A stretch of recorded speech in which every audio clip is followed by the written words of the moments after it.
विद्यार्थियों नमस्कार। आप जुड़े हुए हैं आपके अपने YouTube प्लेटफॉर्म जिसका नाम है केमिस्ट्री वाईडी शर्मा और हम डॉक्टर दिव्यंग कुमार शर्मा आपका आपके अपने YouTube प्लेटफॉर्म पर स्वागत करते हैं। विद्यार्थियों, इस वीडियो लेक्चर के माध्यम से हम बात कर रहे हैं बीएससी प्रथम वर्ष यानी बीएससी फर्स्ट ईयर में पढ़ने वाले विद्यार्थियों के लिए उनका मेजर केमिस्ट्री का तीसरा पेपर का सॉल्यूशन। यह पेपर जो है उसका नाम होगा यहाँ पर basic physical organic and nuclear chemistry. यह पेपर मई 2026 का है। वैसे तो यह पेपर RALVV यानी रानी अवंतीबाई लोधी विश्वविद्यालय सागर का पेपर है, किंतु यह पेपर सागर विश्वविद्यालय के साथ साथ मध्य प्रदेश के कॉलेजों में प्रथम वर्ष में पढ़ने वाले विद्यार्थियों के लिए भी महत्वपूर्ण साबित होगा। यदि आप मध्य प्रदेश के किसी भी कॉलेज में और किसी भी यूनिवर्सिटी में अध्ययन कर रहे हैं यानी कि अपनी पढ़ाई कर रहे हैं तो उन विद्यार्थियों के लिए भी पेपर महत्वपूर्ण साबित होगा। तो विद्यार्थियों, देर ना करते हुए इस पेपर के पहले पेपर के बारे में हम डिस्कस करते हैं। इस पेपर के सॉल्यूशन की तरफ मैं आपको ले चलता हूं। तो हम यहां पर देख रहे हैं BSc first year examination year 2026 chemistry paper major third है। Basic physical organic and nuclear chemistry का पेपर है, 3 घंटे का पेपर है। रेगुलर विद्यार्थियों के लिए पेपर 70 नंबर का रहेगा, जबकि प्राइवेट विद्यार्थियों के लिए पेपर 100 मार्क्स का रहेगा। पास होने के लिए आपको चाहिए रेगुलर विद्यार्थियों के लिए 25 नंबर और प्राइवेट विद्यार्थियों के लिए 35 मार्क्स। बात करते हैं कौन कौन से क्वेश्चन पूछे गए, तो क्वेश्चंस यहां पर आपको दिखाई देंगे। पहला क्वेश्चन है सेक्शन ए में अति लघु उत्तरीय प्रश्न, ऋग्वेद में कुल कितने सूक्त है। दूसरा प्रश्न है उष्मागतिकी तंत्र की परिभाषा लिखिए। तीसरा प्रश्न है सूक्ष्म बर्फ क्या, इसका सूत्र लिखिए। एमिन अमोनिया की अपेक्षा अधिक क्षारीय होता है, क्यों। अगला प्रश्न है क्षय श्रृंखला अभिक्रिया क्या होती है। सेक्शन बी के पास जाते हैं तो यहां पर पहला प्रश्न रस शास्त्र में उपधातु किसे कहा गया है। उसके और में प्रश्न पूछा गया योग दर्शन में ईश्वर की क्या भूमिका मानी गई है। अगला प्रश्न है उष्मागतिकी के फर्स्ट लॉ का मैथमेटिकल एक्सप्रेशन आपको बताना है। नेक्स्ट है हेनरी के नियम पर टिप्पणी लिखिए, एग्जांपल भी देना है। और टीएनटी यानी ट्राई नाइट्रोटोलुएन बनाने की विधि, उसके प्रॉपर्टी और उसकी यूजेस बताना है। उसके और में प्राइमरी सेकंड टर्शियरी एमीन की जो बेसिसिटी उसका कंपैरिजन करना। नेक्स्ट है ये अल्फा एवं बीटा ग्लाइकोसाइड लिंकेज प्रिंट हो गया, सॉरी गामा एवं बीटा हो गया, जबकि प्रश्न है अल्फा एवं बीटा ग्लाइकोसाइड लिंकेज क्या होता है। अगला प्रश्न डी ग्लूकोज का स्ट्रक्चर पूछा गया। यूरेनियम 235 में विखंडन को दर्शाने वाली एक न्यूक्लियर केमिकल रिएक्शन को बताना है। उसके और में न्यूट्रल और आर्टिफिशियल रेडियोएक्टिव के बीच में डिफरेंस पूछा गया है। जब हम सेक्शन सी के पास जाते हैं तो सेक्शन सी में न्याय दर्शन का विस्तृत परिचय दीजिए तथा इसके प्रमुख सिद्धांतों के तात्विक विचारों का वर्णन कीजिए। अगला प्रश्न है जो प्रश्न है ऊष्माधारिता में एंथैल्पी से क्या समझते हो। Explain heat capacity and enthalpy, derive the relations between the CP and CV. अगला जल तंत्र के प्रावस्था रेखा की व्याख्या कीजिए। नेक्स्ट अगला प्रश्न है नाइट्रो एल्केन बनाने की विधि, गुणधर्म उपयोग का वर्णन कीजिए। अगला प्रश्न है एलिफेटिक एमिन बनाने की सामान्य विधियों का वर्णन कीजिए। प्राइमरी सेकेंडरी और टर्शियरी एमिन के मिश्रण को कैसे आप सेपरेट कर सकते हैं। अगला क्वेश्चन है कार्बोहाइड्रेट से आप क्या समझते हो, किस प्रकार से इसको वर्गीकृत किया गया है, क्लासिफिकेशन किया गया है। और लास्ट क्वेश्चन है न्यूक्लियर फ्यूजन रिएक्शंस क्या है, इसमें नाभिकीय विखंडन की तुलना में अधिक स्वच्छ तथा प्रभावी ऊर्जा स्रोत क्यों माना जाता है। तो अब हम चलते हैं इस पेपर के कुछ प्रश्नों के सॉल्यूशन की तरफ, क्योंकि पूरा यदि पेपर में सोल्व कराऊंगा आप लोगों को तो पेपर वीडियो की लेंथ बहुत ज्यादा हो जाएगी, तो वीडियो की लेंथ को भी मुझे ध्यान में रखना है। उसको ध्यान में रखते हुए इस पेपर के सॉल्यूशन की तरफ मैं आपको चल रहा हूं। उससे पहले एक आपसे रिक्वेस्ट है कि आपके विश्वविद्यालय में भी जो आपके पेपर हो रहे हैं वो पेपर आप हमें किस नंबर पर आपको भेजना है, तो 77 250 44 325 नंबर पर आप आपका पेपर हमें जरूर भेजिएगा। इस नंबर पर व्हाट्सएप के माध्यम से सेंड कीजिएगा ताकि उस पेपर का सॉल्यूशन बनाकर हम आपके अपने यूट्यूब प्लेटफॉर्म केमिस्ट्री वाईडी शर्मा पर अपलोड कर सके, जिससे मध्य प्रदेश के सभी विद्यार्थियों को एक मदद मिल सके। चलते हैं, देर ना करते हुए पहला प्रश्न यहां पर स्क्रीन पर मैं आपके लिए लेकर आ रहा हूं। सेक्शन ए में पहला प्रश्न है यहां पर ऋग्वेद में कुल कितने सूक्त हैं। How many sukta are there in Rigvedas, यह प्रश्न पूछा गया है। तो ऋग्वेद में कुल 1028 सूक्त हैं। इसमें 1017 मूल सूक्त है और 11 बाल सिक्ल सूक्त शामिल है। ये संपूर्ण जो ग्रंथ है ये हम कह सकते हैं कि टोटल 10 मंडलों में विभाजित है। दूसरा प्रश्न पूछा गया उष्मागतिकी तंत्र की आपको डेफिनेशन लिखना है, थर्मोडायनामिक सिस्टम। तो यूनिवर्स यानी ब्रह्मांड का वह विशिष्ट या वास्तविक या काल्पनिक सीमाओं से घिरा हुआ भाग जिसका अध्ययन उष्मागतिकी के अंतर्गत ऊर्जा और पदार्थों के परिवर्तन को देखने के लिए किया जाता है। उष्मागतिकी तंत्र कहलाता है। इसके बाहर के शेष भाग को सराउंडिंग कहते हैं। जैसे मैं इस क्लासरूम से आपको पढ़ा रहा हूं, तो ये क्लासरूम मेरे लिए क्या हो गया, एक सिस्टम हो गया। क्या पूछा गया, एक उष्मागतिकी तंत्र हो गया। और इस क्लासरूम के बाहर जितना भी एरिया है वो मेरे लिए क्या कहलाएगा, वो मेरे लिए एक सराउंडिंग कहलाएगा, यानी कि एक एनवायरनमेंट कहलाएगा, वातावरण कहलाएगा।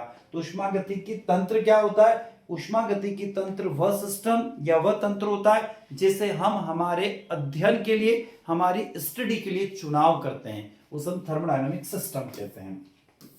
अगला प्रश्न है शुष्क बर्फ क्या है, इसका फार्मूला पूछा गया। तो ठोस कार्बन डाइऑक्साइड यानी कि सॉलिड CO2 को ड्राई आइस यानी शुष्क बर्फ कहा जाता है। इसे नाम इसलिए मिला है क्योंकि सामान्य दाब पर सीधे ठोस से गैस में परिवर्तित हो जाती है और पिघलकर कोई तरल पदार्थ नहीं छोड़ती है। इसका केमिकल फार्मूला CO2 होता है। अगला प्रश्न है एमिन अमोनिया की अपेक्षा मोर बेसिक है, ऐसा क्यों। तो एमिन अमोनिया के कंपेयर में मोर बेसिक होता है। इसके मुख्य कारण, पहला इंडक्टिव इफेक्ट प्लस आई प्रभाव। एमिन में उपस्थित एल्किल समूह इलेक्ट्रॉन डोनेटिंग नेचर के होते हैं। ये प्लस आई प्रभाव नाइट्रोजन परमाणु पर इलेक्ट्रॉन डेंसिटी को बढ़ा देते हैं। दूसरी बात, लोन पेयर की उपलब्धता। नाइट्रोजन पर इलेक्ट्रॉन डेंसिटी बढ़ाने के कारण ये अपने लोन पेयर ऑफ इलेक्ट्रॉन, जिसे हम एकांकी इलेक्ट्रॉन युग्म कहते हैं, को किसी प्रोटॉन को डोनेट करने के लिए अधिक आसानी से उपलब्ध होते हैं। अमोनिया में केवल हाइड्रोजन परमाणु होते हैं जिनमें ऐसा कोई भी इलेक्ट्रॉन डोनेटिंग परमाणु में दिखाई नहीं देता, इसलिए ऐसा हो जाता है। अगला प्रश्न है क्षय श्रृंखला अभिक्रिया क्या है, यह प्रश्न पूछा गया है। तो जब एक अनस्टेबल रेडियो एक्टिव न्यूक्लियस का क्षय होता है, मतलब डीके होता है, तो बनने वाला नया न्यूक्लियस भी अक्सर अस्थिर होता है, यानी कि अनस्टेबल होता है। यह प्रक्रिया तब तक लगातार एक के बाद एक चलती रहती है जब तक कि अंत में एक पूरी तरह से स्टेबल न्यूक्लियस प्राप्त नहीं हो जाता है। अतः रेडियो एक्टिव डीके के इस क्रमिक अनुक्रम को क्षय श्रृंखला अभिक्रिया यानी कि डीके चेन रिएक्शन या रेडियोधर्मी श्रृंखला अभिक्रिया के नाम से जानते हैं, जैसे यूरेनियम श्रृंखला जो अंततः लेड पर समाप्त होती है। उसके बाद आते हैं सेक्शन बी के पास, लघु उत्तरी प्रश्नों के पास में। पहला प्रश्न पूछा गया यहाँ पर, रस शास्त्र में उपधातु किसे कहते हैं, व्हाट इज द उपधातु इन रस शास्त्र। तो रस शास्त्र के अनुसार जो द्रव्य मुख्य धातु जैसे स्वर्ण यानी कि सोना, चांदी, तांबा के समान अपने गुणधर्मों यानी कि अपनी प्रॉपर्टीज को शो करते हैं, लेकिन उनकी केमिकल स्ट्रक्चर और गुण थोड़े कम स्तर पर सेकेंडरी होते हैं, उन्हें उपधातु यानी सेकेंडरी मेटल्स कहा जाता है। ये ऐसे खनिज धातु हैं या अलॉयज होती है जो मुख्य धातुओं के साथ अत्यधिक समानता या सिमिलरिटी रखती हैं। यदि बात करें यहाँ पर उपधातुओं की संख्या और वर्गीकरण की बात करें तो अलग अलग रस ग्रंथों में उपधातुओं की संख्या भी डिफरेंट होती है। वैसे सामान्यतः कहा जाता है कि उपधातुओं की संख्या 7 मानी जाती है। कितनी? 7 मानी जाती है। तो कौन कौन सी? सबसे पहले आती है ताप, जिसको हम स्वर्ण मक्षिका के नाम से जानते हैं।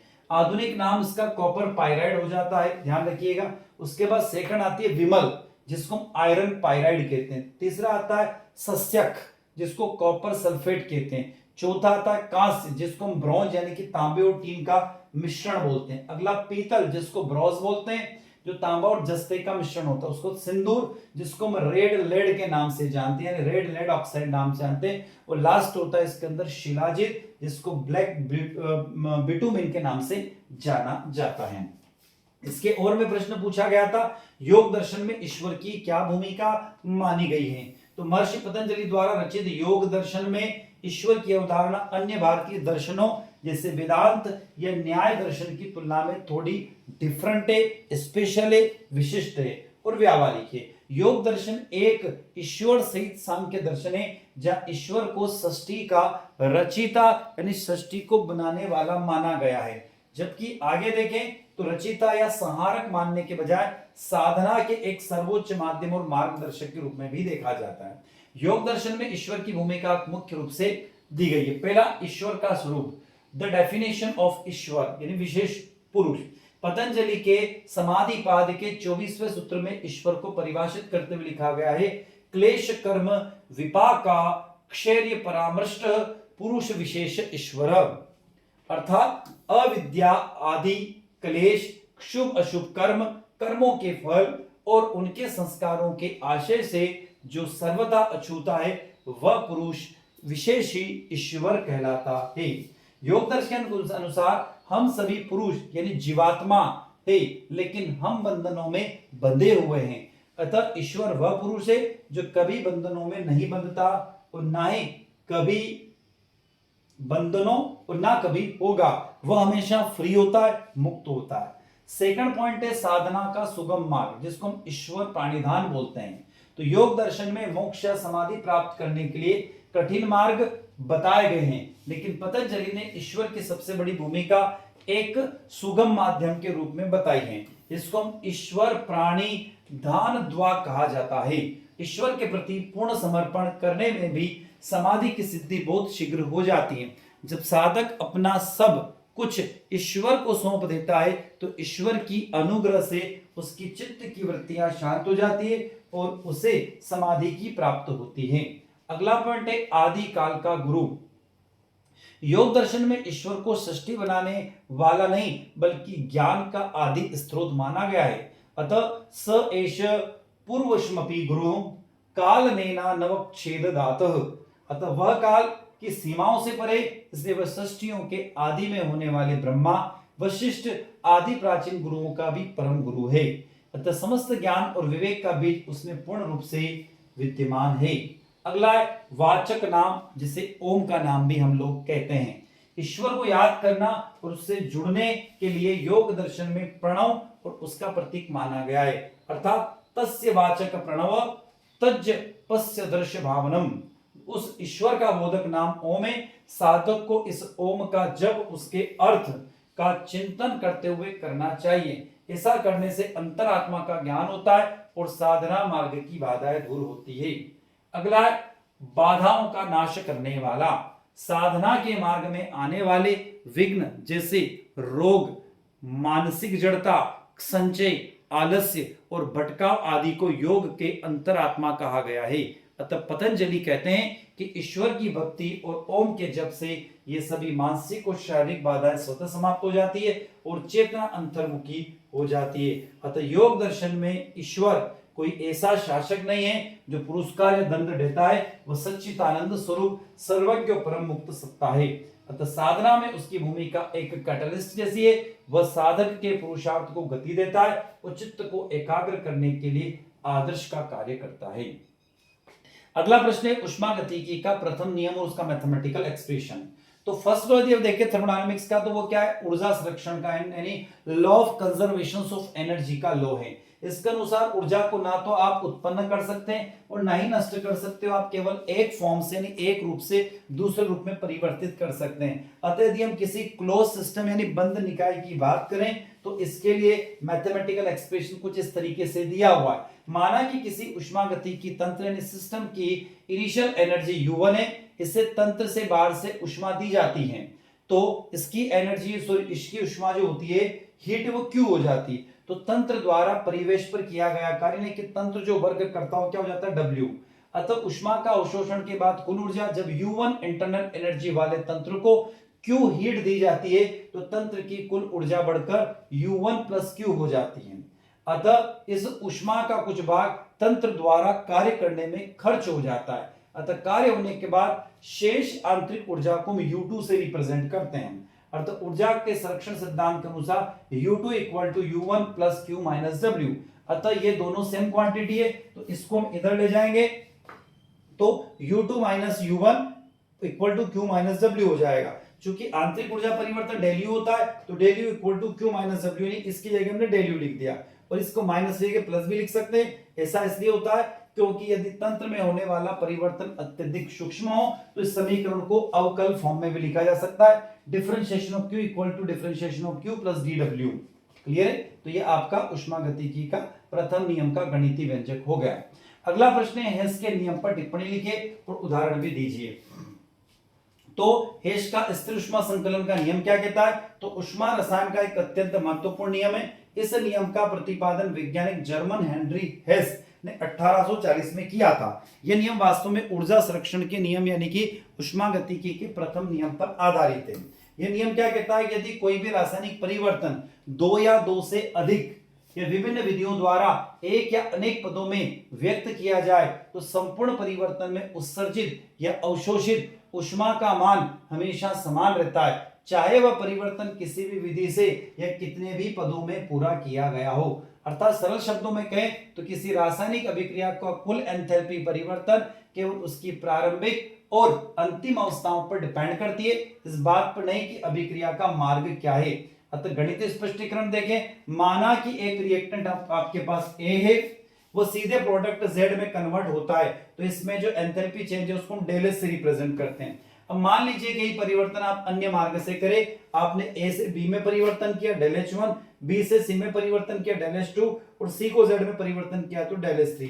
तो हेस के नियम के अनुसार दोनों मार्गों की कुल ऊष्मा परिवर्तन समान होगी, तो del H equal to del H1 plus del H2 plus del H3 हो जाएगा। उदाहरण के लिए कार्बन डाइऑक्साइड का एग्जांपल ले लें। कार्बन से कार्बन डाइऑक्साइड गैस का निर्माण दो अलग अलग मेथड से होता है। सबसे पहले डायरेक्ट पाथवे, जब कार्बन को ऑक्सीजन की मैक्सिमम प्रेजेंस में बर्न किया जाता है तो CO2 बनती है और -393.5 किलो जूल मोल ऊष्मा उत्सर्जित होती है। जैसे हमने क्या, carbon solid plus oxygen gas CO2 बनी और इसके एंथैल्पी परिवर्तन -393.5 किलो जूल पर मोल बनी। यदि दोनों पदों की बात करें तो प्रथम यदि स्टेप की देखें तो carbon plus 1/2 O2 carbon monoxide बना, इसमें एंथैल्पी परिवर्तन -110.5 है और कार्बन मोनोऑक्साइड का रिएक्शन 1/2 O2 के साथ हुआ, CO2 बना, इसमें एंथैल्पी परिवर्तन -283.0 हो जाएगा।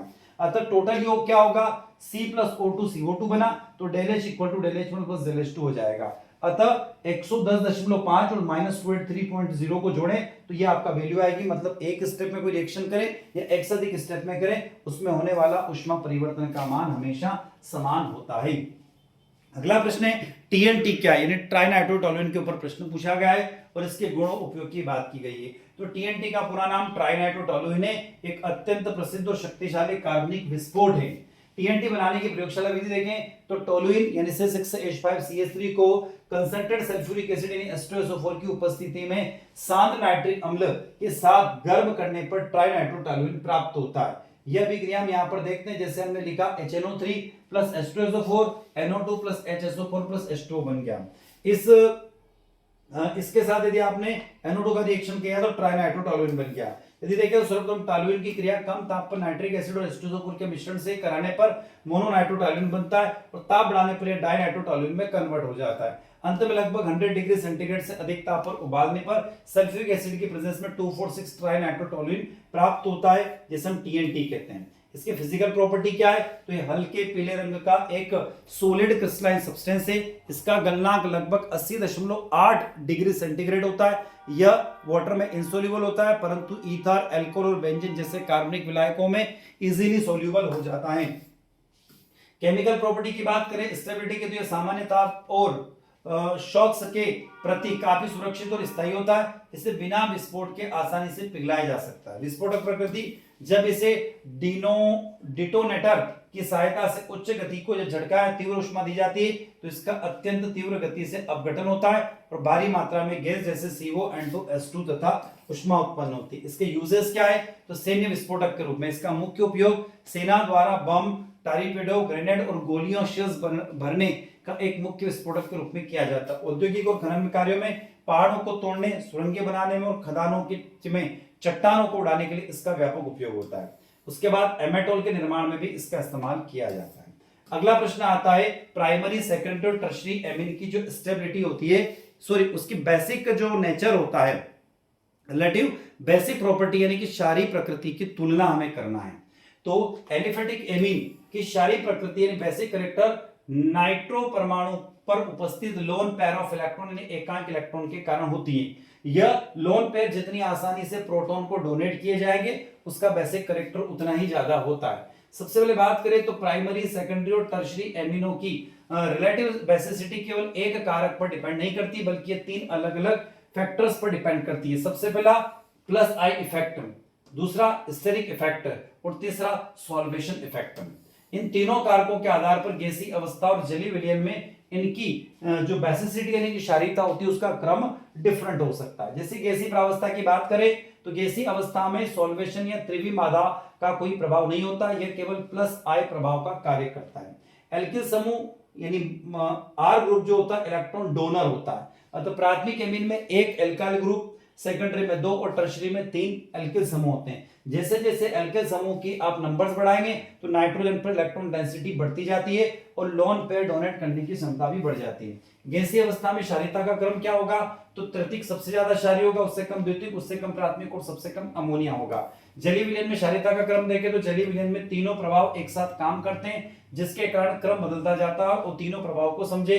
प्लस आई प्रभाव के अनुसार 3 डिग्री, 2 डिग्री और 1 डिग्री होना चाहिए। और विलायकन प्रभाव के कारण यहाँ पर उल्टा फैक्टर हो जाता है और इसकी स्टेबिलिटी जो होती है वो चेंज हो जाती है। इसी तरीके से स्टेरिक प्रभाव भी वहां पर नेक्स्ट कार्य करता है। अब इसके निष्कर्ष की बात करें यहाँ पर, तो इन तीनों विरोधी प्रभावों के मिले जुले परिणामों के कारण सेकेंडरी एमीन हमेशा सबसे मोर बेसिक यानी कि अधिक क्षारीय होता है। अंतिम क्रम एल्किल समूह के जो नंबर्स उस पर डिपेंड करता है। यदि हम कहें तो सबसे पहले सेकेंडरी, प्राइमरी, टर्शरी और अमोनिया होता है। जैसे यहाँ पर देखें तो सेकेंडरी हो गया, प्राइमरी हो गया, टर्शरी हो गया और अमोनिया हो गया। यदि C2H5 ग्रुप आ जाए तो सबसे पहले C2H5 सेकेंडरी होगा, फिर टर्शरी होगा, फिर प्राइमरी होगा, फिर अमोनिया होगा। अगला प्रश्न यहाँ पर अल्फा और बीटा है, इसको करेक्ट कर लेना प्रश्न को, क्योंकि प्रश्न गलत छपा हुआ। अल्फा और बीटा ग्लाइकोसाइड लिंकेज क्या है? तो अल्फा और बीटा ग्लाइकोसाइड लिंकेज के बारे में प्रश्न पूछा गया है। तो कार्बोहाइड्रेट केमिस्ट्री में ग्लाइकोसाइड लिंकेज वह कोवेलेंट बॉन्ड हो जो किसी कार्बोहाइड्रेट शर्करा अणु को किसी अन्य समूह या दूसरे शर्करा अणु से जोड़ता है। जब दो मोनोसैकेराइड इकाइयां आपस में जुड़ती है तो यह बंध मुख्य रूप से 2 रूपों में बनता है, जिन्हें अल्फा और बीटा ग्लाइकोसाइड लिंकेज कहा जाता है। यह वर्गीकरण इस बात पर डिपेंड करता है कि बंध बनने वाले पहले कार्बन पर मौजूद हाइड्रोक्सिल ग्रुप की स्टेरियोकेमिकल पोजीशन क्या है।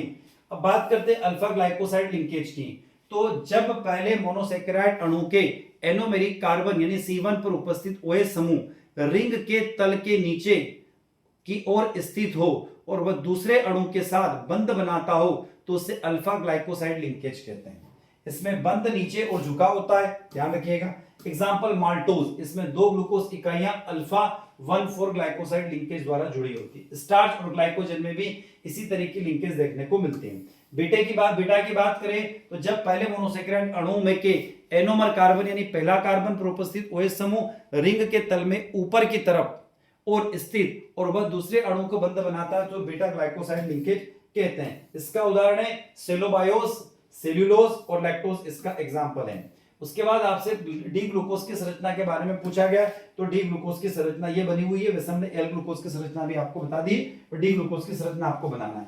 और डी ग्लूकोज की संरचना ये वाली भी आपको बनाना है। कौन सी संरचना? पायरेनोज संरचना, ग्लूकोपायरेनोज संरचना बनाना है। ये साइक्लिक स्ट्रक्चर आपको बनाना होगा। और बेटा यहाँ पर हमने अल्फा डी भी बता दिया, अल्फा डी की संरचना आप नोट कर लीजिएगा, ठीक है। और ये बीटा डी की संरचना, दोनों का आपको याद करना होगा, याद रखिएगा। अगला प्रश्न यूरेनियम 235 के विखंडन को दर्शाने वाली एक न्यूक्लियर रिएक्शंस के बारे में पूछा गया। तो ये न्यूक्लियर रिएक्शन आप लिख लीजिएगा, क्योंकि यहाँ पर हमने लिया कोई हमारे पास न्यूट्रॉन है, उसका रिएक्शन यूरेनियम 235 के साथ कराया। तो जब इसका फिजन होता है तो बेरियम, क्रिप्टॉन और 3 न्यूट्रॉन्स के मॉलिक्यूल बनते हैं, प्लस एनर्जी बाहर निकलती है। और फ्यूजन रिएक्शन होती है तो जो यहाँ पर ड्यूटेरियम और ट्राइटियम का रिएक्शन होता है तो हीलियम और न्यूट्रॉन बनता है और एनर्जी बाहर निकलती है। ये न्यूक्लियर फिजन और रिएक्शन, इसको नोट डाउन कर लीजिएगा आप लोग।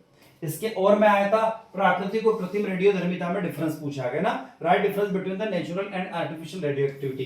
तो यहाँ पर हम दोनों पॉइंट बता रखे, नेचुरल और आर्टिफिशियल। तो सबसे पहले नेचुरल का पॉइंट है, तो यह प्रकृति में स्वतः होती है, इसमें प्रयोगशाला में कृत्रिम रूप से उत्पन्न किया जाता है। नेचुरल की बात करें, प्राकृतिक की बात करें तो इसमें अस्थिर नाभिक बिना किसी बाहरी प्रभाव के विकिरण उत्सर्जित करता है। इसमें स्थिर नाभिकों पर न्यूट्रॉन, प्रोटॉन, अल्फा कण आदि के बमबारी करके वह रेडियोधर्मी बनाया जाता है। इसकी खोज हेनरी बेकुलम ने 1896 में की थी। इसकी खोज जो की थी वो क्यूरी ने की थी 1934 में।